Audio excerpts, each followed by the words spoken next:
Hey guys, what's up? It's me, Jonathan, and welcome back to Money Talks, where we want to offer you financial information and meet you where you are financially so that you can stick to your budget, manage to pay off your debt, and begin to save on your path to building wealth.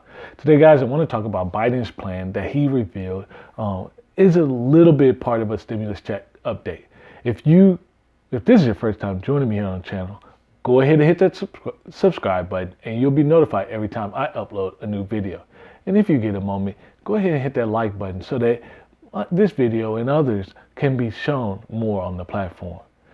So guys, so much going on in 2021 and we're just in 2 weeks of January.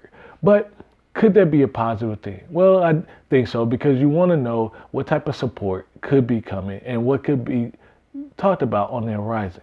Now, for a while now, since the pandemic began in March 2020, and that sounds so long ago, but doesn't it seem like it was just last week or 2 months ago? Yeah, it's already been 10 plus months. So despite the fact, consistently, what has been the message, even throughout going up to the election and beyond, is that more stimulus, more packages would need to be injected into the economy to help get the economy going. And just recently, those $600 stimulus checks have come. By the way, if you receive your $600 stimulus check, let me know in the comments. Did it come? Because I've heard about some issues going on with that. Needless to say, Biden is now on the cusp and getting ready for the inauguration and preparing for his first 100 days. And a lot of it was, okay, I want to get 100 million people vaccinated. I want to inject more stimulus and get more money in the hands of Americans. I want to try to extend the unemployment benefits for 18 million folks that are out of work. There are a lot of things. I want to try to attack the student loan thing. What was his approach to doing this? So just before I jump into that, let's keep a little background information at the forefront. Let's remember the Fed has been and already said that they're going to ensure that they're going to do whatever it takes necessary to keep the economy going.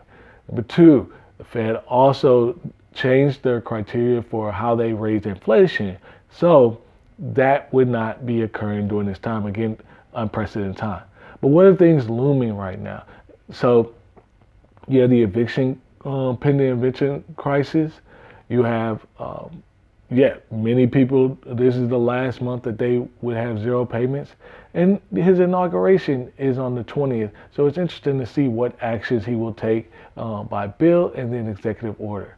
So the key pieces that I think most people are interested in this package is, number one, stimulus check. The stimulus check he's projecting is about $1,400. That's up from the $1,200 that was given back in March, and also from the $600 that just was released. Now, depending on if this is approved and actually voted through the Senate and moves through fairly quickly, that could actually be an effective way, because remember, $600 was just released in the last couple of weeks. But needless to say, on top of that, we also know that coming over the next couple of weeks, even though they may be given a stimulus, people are already and will begin to file their taxes, and those tax refunds will inject more cash into the economy. So on that front, putting in the cash at this time is giving things a lot of extra boost for people to go spend, because they'll have a little bit more money to inject into the economy. The second thing I would say is, extending unemployment benefits. The last time it was just a Band-Aid, but really looking at this scenario for all the jobs that are being lost, because the jobs report did report a decrease. So we have to be ever so vigilant in the preparation of how we were going to move forward. And also, depending on what the job is, maybe that person has to get vaccinated. Maybe that person wasn't able to get vaccinated and they are unable to continue working. So those things are very important about this package. The next big thing he wants to tackle is the student loan crisis. He even went on record to say that $10,000 should be forgiven and should be forgiven immediately. But Biden is more looking at what's going on with the programs. Well, we know the 10-year income-driven repayment program that many people who work for nonprofits and things that is a disaster. Some 1% of people are actually getting through because the criteria to keep it in place and to keep the requirements in place so that you can get the forgiveness is so difficult. That's where, and there's so many open gaps to the policy that many people end up not getting the benefit after they went for this time. And they don't often know where they stand. So that's one of the big pieces he's trying to tackle first with the student loan piece. Same thing with the income base. He wants to restructure it. Right now, if you were on the revised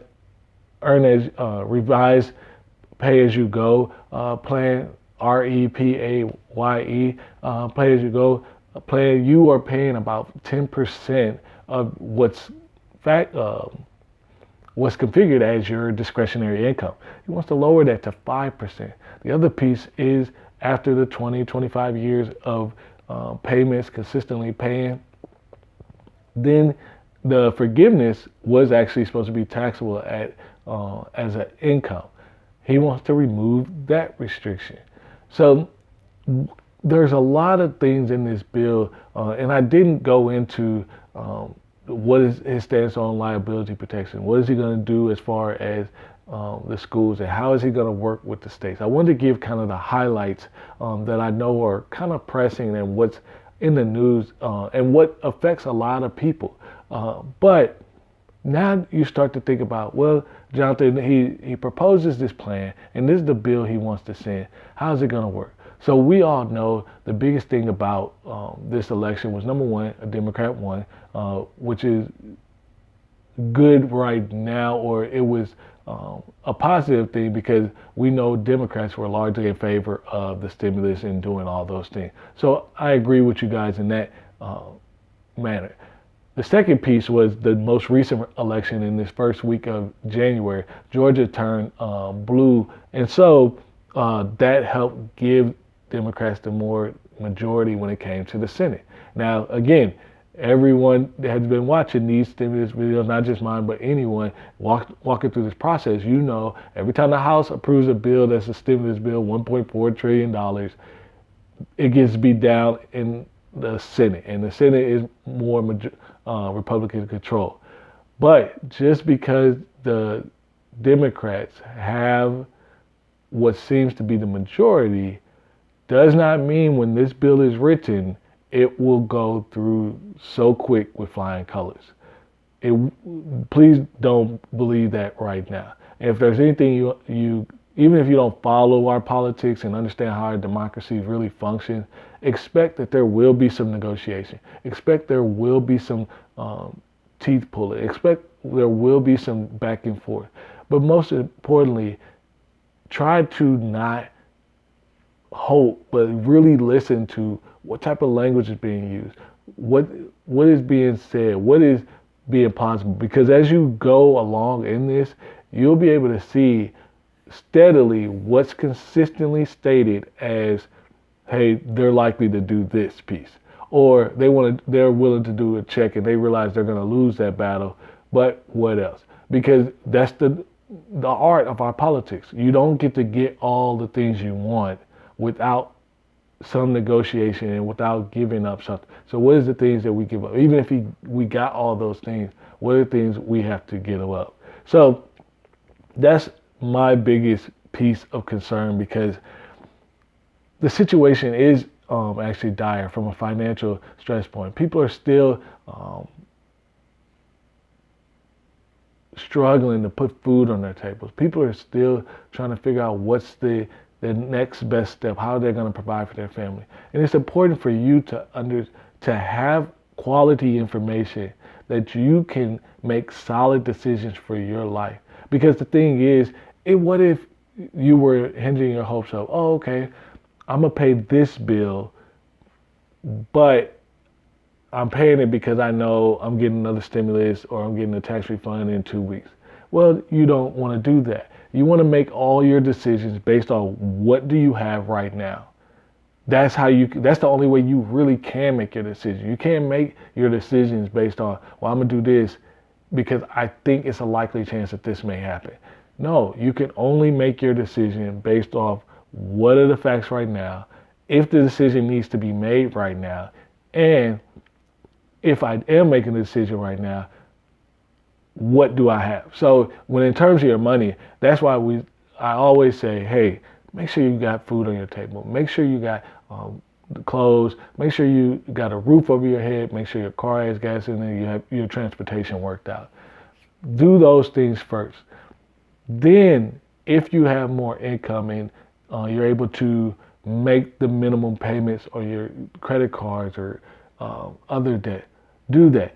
But if your money is already tight, do not try to overextend yourself by trying to pay off debt or even try to make the minimum payment, because if you don't know where your next dollar comes from, the only thing that matters is putting food on your family's table. The only thing that matters is you having a roof over your head. And the only thing that matters is that you have transportation to get around, or you're able to get transportation to get around.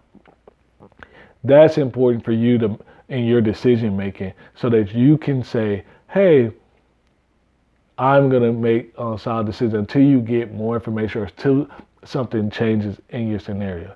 You have to still be focused on that. And I know it's tiring. I know it's hard, but I will encourage you, continue doing what you're doing as far as looking for getting more income. Guys, I hope this video is helpful for you. If you like it, go ahead and give it a thumbs up. If you haven't already, please subscribe to the channel. And I can't wait to see you guys in the next video.